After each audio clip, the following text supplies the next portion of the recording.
using a tribal system, we're all tribal to an extent. That's why we even bother to vote for a tribal leader. This is well understood. That's why we're supplied with these leaders.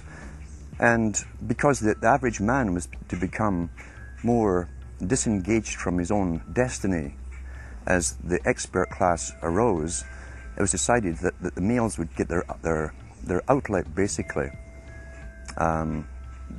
gradually becoming helpless as males, through sports. Therefore, they'd have a tribal team they could identify with. They could cheer them on as they were winning. In their own personal lives, they were getting nowhere. They were getting disenfranchised, in a sense, as experts took over decision-making for them in all kinds of fields. So this was psychology at use, planned before they even implemented the sports. When radio came along, of course, they used that to the maximum. Sports for the men, soaps basically for the women, and then in came television, as I say, with its alpha state, its hypnotic state. And sure enough, around the 1960s, really, 50s and 60s, it took off. It really, really took off. And men became glued on Saturday nights to the sports shows. A culture industry, which is called by its own the culture industry. The Soviet Union had a department called the culture industry. Their actors and directors were called the cultural leaders, because they would, like a computer, people are like computers, all you have to do is keep giving them new updates every so often, and you can change an entire country or a nation or a block of nations who are all getting the same upgrades at the same time along certain paths. Today we call it political correctness. Most people want to belong to their peer group. They want to be the same as everyone else when it comes to opinions.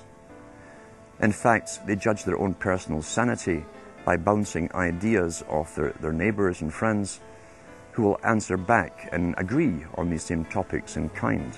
It doesn't matter if the topics or what you're given are facts or utter nonsense, as long as everyone agrees at the same time. You'll say, well, I'm sane, and your friends will all agree because they've had the same information given to them. But they've been programmed, and I'm sad because I know that it's hard for people like that to take an interest, a serious interest in world affairs, to take a serious interest in what their elected officials are doing.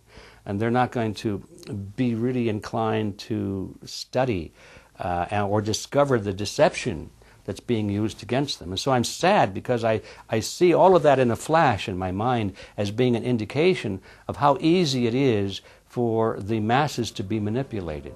The scientific dictatorship understands what makes human beings tick. They understand our psychology. They've studied it, and they're using it against us.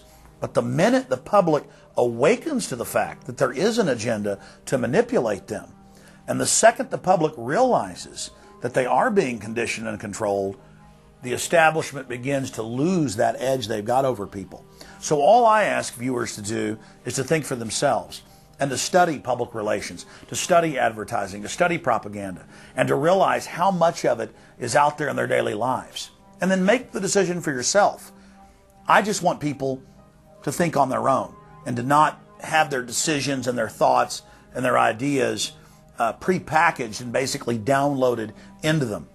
If it's on TV and a famous face says something, then it must be true.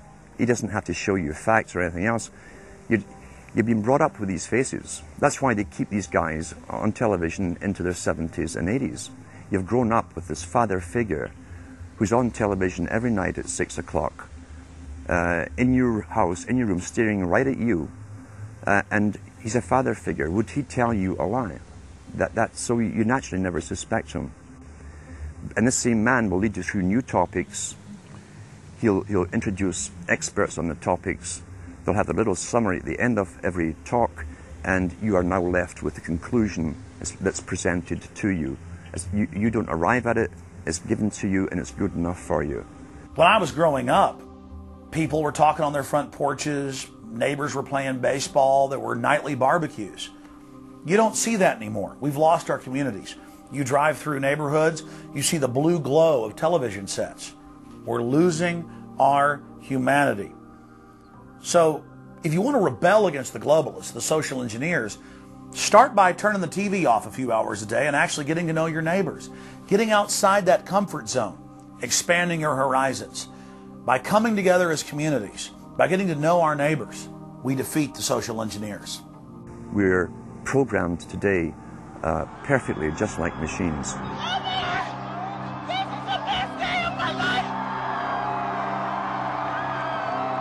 We tie this in with the Brzezinski. Brzezinski said in 2 Ages, now this guy was way up with the NSA. He's a master geopolitician. He admits he works in 20, 50-year periods to do with geopolitics in other countries. But he said himself, the public will shortly be unable to think or reason for themselves. He was meaning by the form of information that was given to them, the type, the formulas that were in use then in the 1970s. He says, eventually they'll be unable to think or reason for themselves. And eventually, he said, they will expect the media to do all their thinking and reasoning for them. Well, that's happened today. That's why people today can't think outside of the programming from television. Zbigniew Brzezinski, Obama's main foreign policy advisor, talks about how a cult of personality can be artificially manufactured to influence the masses. In the first months of my administration, to pull our economy... Oh, goodness. Sorry about that, guys. To pull our economy back from the brink, including the largest and most sweeping economic recovery plan in our nation's history. We're gullible, but we're also willingly gullible. We want a human being, a big daddy, to come along and make everything right for us. And as long as we believe that, we'll always basically get shafted. In addition to John, sorry, I just noticed that I jumped the gun here. Go ahead and move it up. I'd already introduced all you guys. It's the presidential reality show. But when it became an Oprah production, it became slick. You don't have a president, you have an actor. They say that politics is show business for ugly people. You got it. What am I going to tell the president when I tell him his teleprompter is broken? What will he do then? It's Obama's role to front for the international banking syndicate and to take all the heat for their unpopular agenda. It's his job to convince the American people that the buck actually stops at the White House. In Brzezinski's book, Between Two Ages, he said eventually we shall put presidents in who will have personality cults. We shall create massive personality cults for these people through the same techniques as Hollywood has used. Obama is that man today. The globalists, who know that Obama is going to promote their plan, want to make him such a superhero that nobody will question what he's doing. They'll be so preoccupied with who he is, or where he is, or what he's saying, or what he's wearing, or something like that. The idea of making him into a celebrity is very valuable because that way people are less inclined to ask, what is he doing? So that's very useful to these people. Similar plans of social control have been continuously carried out by operatives of the Ford Foundation, who Obama has worked for over the last 30 years. Many of the strategies used to control populations were originally developed by Edward Bernays, who coined the phrase public relations. Bernays said that if you manufacture an authoritative figure who repeats the same messages over and over, that this will appeal to the masses' subconscious desires. Yes, we can. The unwashed masses will helplessly follow the leader and go along with any message they spout. Yes, we can. Yes, we can. We shall overcome. Yes, we can. We will respond with that timeless creed that sums up the spirit of a people. Yes, we can. Thank you.